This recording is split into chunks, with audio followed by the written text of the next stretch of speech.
स्वागत है क्राइम तक की कहानी के इस एपिसोड में। उम्मीद है पूरी फैमिली अच्छी होगी, अपना और अपनों का ख्याल रख रही होगी और सभी ने अच्छे से दिवाली मनाई होगी। खुशियों का यह त्योहार है, लेकिन जुर्म की दुनिया के कुछ लोग इन त्योहारों में भी क्या कुछ कर देते हैं, सोच कर अजीब लगता है। कल दिल्ली में एक बहुत ही अफसोसनाक हादसा हुआ। एक चाचा और भतीजे और अपने छोटे बेटे के साथ वो शख्स घर के बाहर दिवाली मना रहा था, कुछ फुलझड़ियां छोड़ने की तैयारी कर रहा था। सीसीटीवी कैमरे में सब कुछ कैद है। तभी तीन लोग दो स्कूटर पर आते हैं। बाकायदा उनमें से एक उस शख्स के पैर छूता है। पैर छूने के बाद अचानक जब वो शख्स घर के अंदर जा रहा होता है, तभी दूसरा शख्स कमर से पिस्टल निकालता है और ताबड़तोड़ गोलियां चलाना शुरू कर देता है। उनमें से भी एक भतीजा था, वो अपने ही चाचा को मारने के लिए आया था। और जब वो अपने चाचा को गोली मार देता और छोटा सा नाबालिग भतीजा दूसरा वो खड़ा हुआ देख रहा, अचानक जब उसे कुछ समझ में आता है तब वो कातिल के पीछे भागता है। लेकिन जब वो पीछे भागता है तो हत्यारे उसे भी गोली मार देते हैं और इस तरीके से एक चाचा भतीजे की मौत हो जाती है। पूरी वारदात कैमरे पर। सिर्फ 70,000 रुपए की जमीन के एक टुकड़े के लिए एक लड़ाई चल रही थी परिवार के अंदर और चाचा भतीजा के अंदर। और उसमें एक चाचा को एक भतीजा मार डालता है और एक दूसरा भतीजा अपने उसी चाचा को मरते हुए देखकर उन कातिलों के पीछे भागता है और अपनी भी जान दे देता है। अफसोसनाक कहानी थी। अब आते हैं आज की कहानी के ऊपर। एक निहारिका नाम की लड़की थी, ठीक ठाक परिवार से, पढ़ने लिखने में बहुत तेज, लेकिन छोटी उम्र में ही उसके पिता की मौत हो गई। अब निहारिका धीरे धीरे बड़ी होती है, पढ़ाई में चूंकि बहुत ब्रिलियंट थी, कॉलेज में दाखिला मिल जाता है। इंजीनियर बनना चाहती थी, इंजीनियर बन जाती है। इंजीनियर बनने के बाद जब वो कॉलेज से बाहर निकलती है, बड़ी बड़ी कंपनियों में अपना रिज्यूमे भेजती है, नौकरी मिलती है। एक के बाद एक कई कंपनी छोड़कर अपनी तरक्की की तरफ आगे बढ़ रही होती है। इसी दौरान में कम उम्र में ही निहारिका फिर तय करती है कि अब घर बसा लिया जाए और वो शादी कर लेती है। उस शादी से एक बच्चा होता है। कुछ दिनों बाद अचानक शादी में पति पत्नी के रिश्तों में कुछ कड़वाहट आ जाती है। निहारिका अपने उस हस्बैंड से डिवोर्स ले लेती है। अब इसके बाद फिर से वो अपनी नौकरी के ऊपर फोकस, सब कुछ ठीक चल रहा था। लेकिन इसके बाद किसी काम के सिलसिले में उसे हरियाणा आना होता है। निहारिका तब तक बेंगलुरु में रह रही थी, तो बाद में फिर उसे हरियाणा आना होता है। हरियाणा आने के बाद कुछ किसी से मुलाकात होती है, उसे फिर से प्यार होता है और वो एक और शख्स से शादी कर लेती है। ये उसकी दूसरी शादी थी। अब हरियाणा में दूसरी शादी के बाद वो ठीक ठाक थी। उसने सोचा बेंगलुरु छोड़कर हरियाणा में शिफ्ट हो जाऊं। वो रहने वाली हालांकि बेंगलुरु की थी। लेकिन कुछ वक्त बीता, अचानक एक रोज जो दूसरा पति था वो धोखेबाज निकला। एक फाइनेंशियल स्कैम में, एक आर्थिक धोखाधड़ी के केस में जब वो पकड़ा गया पति, तो उसने सारा इल्जाम अपनी पत्नी के धर यानी निहारिका के सर पर रख दिया। चूंकि वो सारे, एक तो वो इंजीनियर थी, ठीक ठाक सब कुछ जानती थी, तो जो लिखा पढ़ी में जो भी कागजी कार्रवाई थी वो सारी जिम्मेदारी उसने अपनी पत्नी के नाम पे कर रखा था। तो जब पुलिस ने जांच की तो हर जगह दस्तखत निहारिका के। पुलिस ने निहारिका को अरेस्ट कर लिया। पति ने उसे धोखा दिया था। अब निहारिका हरियाणा की एक जेल में पहुंच गई। हरियाणा की जेल में रहने के दौरान उसे बड़ा अफसोस हुआ। पहला पति डिवोर्स दे चुका था, दूसरा पति धोखेबाज निकला, उसने जेल तक पहुंचा दिया। और इसी हरियाणा की जेल में रहने के दौरान उसकी मुलाकात एक दिन अंकुर राणा नाम के की माँ से होती है। क्योंकि निहारिका हरियाणा की महिला जेल में थी, महिला और पुरुष अलग अलग होते हैं, तो वहां उसकी मुलाकात एक महिला से हुई। उसने उसकी कहानी सुनी, उससे हमदर्दी जताई। फिर उसने कहा कि तुम बाहर आओगी, हमारा बेटा तुम्हारी मदद करेगा। बेटे का नाम था अंकुर राणा। इसके बाद निहारिका बाहर आती है, अंकुर राणा से मिलती है। थोड़े दिनों बाद अब उससे अंकुर राणा से भी प्यार हो जाता है। ये उसकी जिंदगी में दो शादी के बाद तीसरी मोहब्बत थी।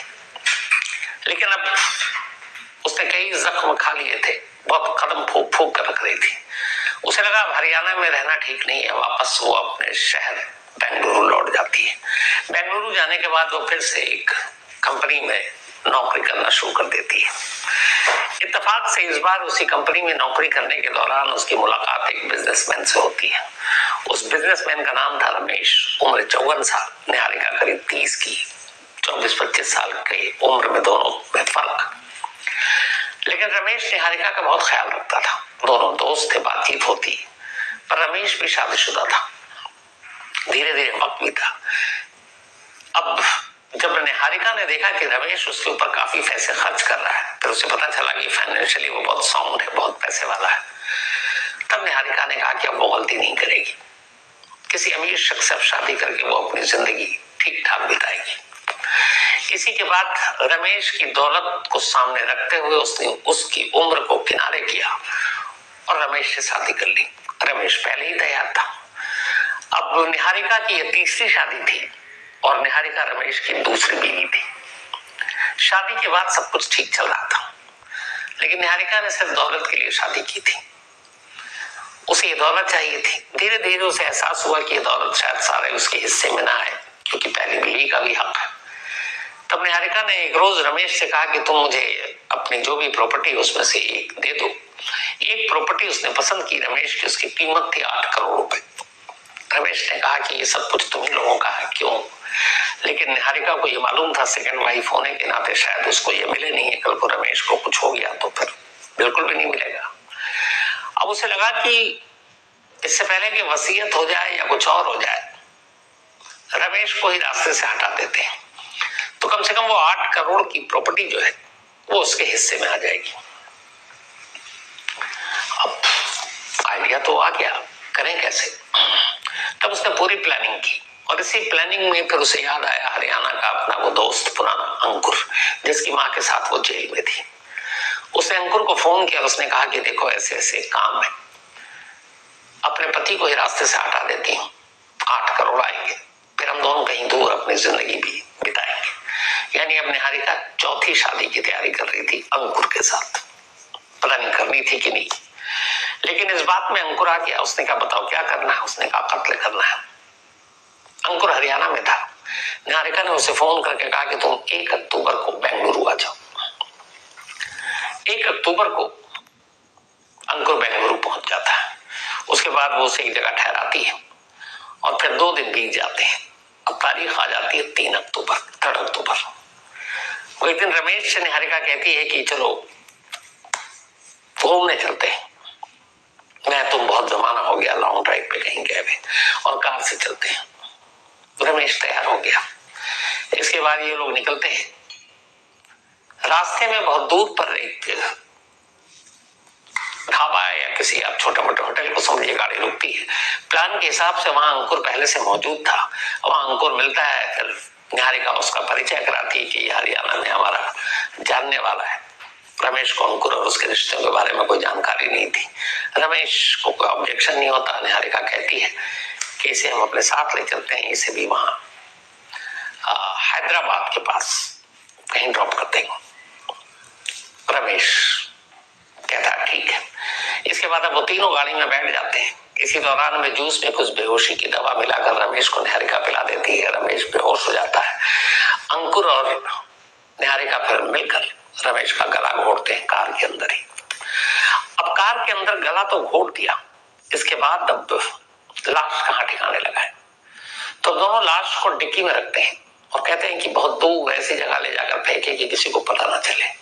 और इसके बाद उस कार को लाश में रखकर कुल 840 किलोमीटर का सफर अंकुर और निहारिका तय करते हैं। 840 किलोमीटर का सफर तय करने के बाद एक कर्नाटक में ही एक कॉफी की पूरी खेती थी, आप टी गार्डन जैसे कह सकते हैं। तो वहां पर वो ले जाते हैं। वहां एक सुनसान जगह मिलती है, वहां लाश को बाहर निकालते हैं, उस पर पेट्रोल डालते हैं, पूरी तरह से आग लगाते हैं। और फिर जब उन्हें यकीन हो जाता है कि लाश जल चुकी, तो फिर दोनों गाड़ी में बैठते हैं और वहां से निकल जाते हैं। ये बात है 3 अक्टूबर की। अब दोनों अपने अपने घर लौट आए। इधर 2 दिन बीत गए, रमेश घर नहीं लौटा। पहले बीवी को फिक्र हुई, उसने बेंगलुरु में कंप्लेंट लिखा दी मिसिंग की। अब पुलिस उधर ढूंढ रही है। इधर अचानक तेलंगाना पुलिस को, ये 2 स्टेट का मामला हो गया, कर्नाटक और तेलंगाना। तेलंगाना पुलिस को एक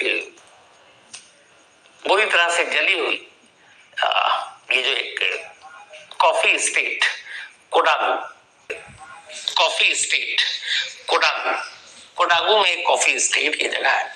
वहां एक किसी शख्स ने लाश देखी, पुलिस को इन्फॉर्म किया, पुलिस आती है, लाश को देखती है, कत्ल की तफ्तीश शुरू करती है। आसपास कोई चश्मदीद नहीं। काफी मुश्किल के बाद पुलिस फिर देखती है कि जिस जगह ये कॉफी स्टेट है उससे करीब 1 किलोमीटर दूर एक सीसीटीवी कैमरा है और उस कैमरे में एक बेंज कार रेड कलर की वो दिखाई दी जिस दिन ये लाश मिली थी। अब 1 किलोमीटर दूर उस बेंज कार से क्या लेना देना, लेकिन पुलिस उसका नंबर भी साफ नहीं आ रहा था। फिर हाई रेजोल्यूशन कैमरे के जरिए उसका नंबर प्लेट निकाला गया तो पता चला कि ये नंबर प्लेट जो है ये बेंगलुरु का है और इस कार के ओनर का नाम है रमेश। अब पुलिस बेंगलुरु रमेश के घर पहुंचती है। तेलंगाना पुलिस है, बेंगलुरु पुलिस से मदद मांगती है तो वहां पता चला कि ऑलरेडी उसकी मिसिंग की रिपोर्ट है। अब क्या करें, कातिल कौन, कुछ पता नहीं। इसके बाद तेलंगाना पुलिस करीब 500 सीसीटीवी कैमरे उस कॉफी स्टेट को जाने वाले तमाम रास्तों पर और तेलंगाना और कर्नाटक के रास्तों पर जो बॉर्डर क्रॉस करते हैं और ये देखने की कोशिश कर रही है कि वो कार कहां से गुजरी है। 500 सीसीटीवी कैमरे खंगाल डाले, तब एक जगह पर उस गाड़ी के अंदर 2 लोग नजर आए, निहारिका और अंकुर। अब जैसे ही कैमरे में ये दोनों नजर आते हैं, रमेश के घर वालों ये तस्वीर देखते हैं और पहचान जाते हैं निहारिका। पुलिस का शक अब निहारिका के ऊपर है। इसके बाद निहारिका के कॉल डिटेल को खंगाला जाता है, लोकेशन उसका उसी कॉफी स्टेट में मिलता है। कई सारी चीजें जब एक साथ मिली तो आखिरकार अब पुलिस निहारिका की तलाश करती है, लेकिन वो बेंगलुरु में भी नहीं है। पुलिस उसके पीछे मुखबिर की फौज को लगा देती है। 15 दिन बीत जाते हैं। 18 अक्टूबर को आखिरकार निहारिका बेंगलुरु पुलिस के हाथ पे छुट जाती है। जब निहारिका गिरफ्तार हुई तो उससे पूछताछ हुई। पहले तो उसने इधर उधर की बातें बनाई, लेकिन फिर उसने सच्चाई बताई। फिर निहारिका के कहने पर जो अंकुर है उसके बारे में पूछा गया। आखिरकार अंकुर भी हरिद्वार से गिरफ्तार हो गया, वो बेंगलुरु से भागकर हरिद्वार आ गया था। इन दोनों के साथ इस कत्ल को जलाने के लिए जो पेट्रोल और बाकी चीजों का इस्तेमाल उस कॉफी स्टेट के पास किया गया था, उसमें एक वेटरनरी डॉक्टर थे रमा मूर्ति, जो निहारिका के दोस्त। पुलिस ने रमा मूर्ति को भी गिरफ्तार कर लिया। अब 3 बार जब पूछताछ हुई तो कहानी वही। शादी ने एक जख्म निहारिका को, और हर शादी के बाद कहीं ना कहीं धोखा महसूस हुआ। फिर उसने तय किया कि एक ऐसे शख्स से शादी करेगी जिसके बाद उसकी जिंदगी में औलाद की कमी ना। लालच में शादी की और ये सोच कर किया था कि ये, लेकिन इधर रमेश से शादी की दौलत के लिए तक वो अंकुर करने लगी थी। तो यानी कि निहारिका ने 3 शादी की, चौथे से इश्क था। पता नहीं अगर ये सब कुछ प्लान सक्सेसफुल हो जाता तो ये 4थी शादी होती। उधर रमेश की ठीक ठाक जिंदगी थी, घर में बीवी अच्छी, प्यार करने वाली, लेकिन रमेश ने भी दूसरी शादी की। 3 सारे शादियों के इस चक्रव्यूह और चक्कर के चक्कर में रमेश की जान चली गई और निहारिका अब शायद उम्र भर के लिए जेल पहुंच गई। लालच, हवस, दौलत, कई बार ये चीज मैंने पहले भी कही और कई कहानियों में ये लोग भी सुनते हैं, अखबारों में पढ़ते हैं, टीवी पर देखते हैं, नॉवेल में पढ़ते होंगे, फिल्मों में देखते होंगे, सीरियल में देखते होंगे कि जब भी कोई दौलत के लिए या फिर इन चीजों के लिए कोई जुर्म करता है और आखिर में जब पकड़ा जाता है तो फिर मान लीजिए उसके पास जितनी दौलत वैसे भी जिससे पूरी जिंदगी कम से कम एक शराफत के साथ गुजार दे, वो भी इस्तेमाल और खर्च करने लायक वो नहीं हो पाता। क्यों? क्योंकि वो तो जेल के अंदर जाना है। आप जुर्म करोगे, जेल के अंदर होगे, तो फिर आपकी जो दौलत है वो कोई तीसरा उस पर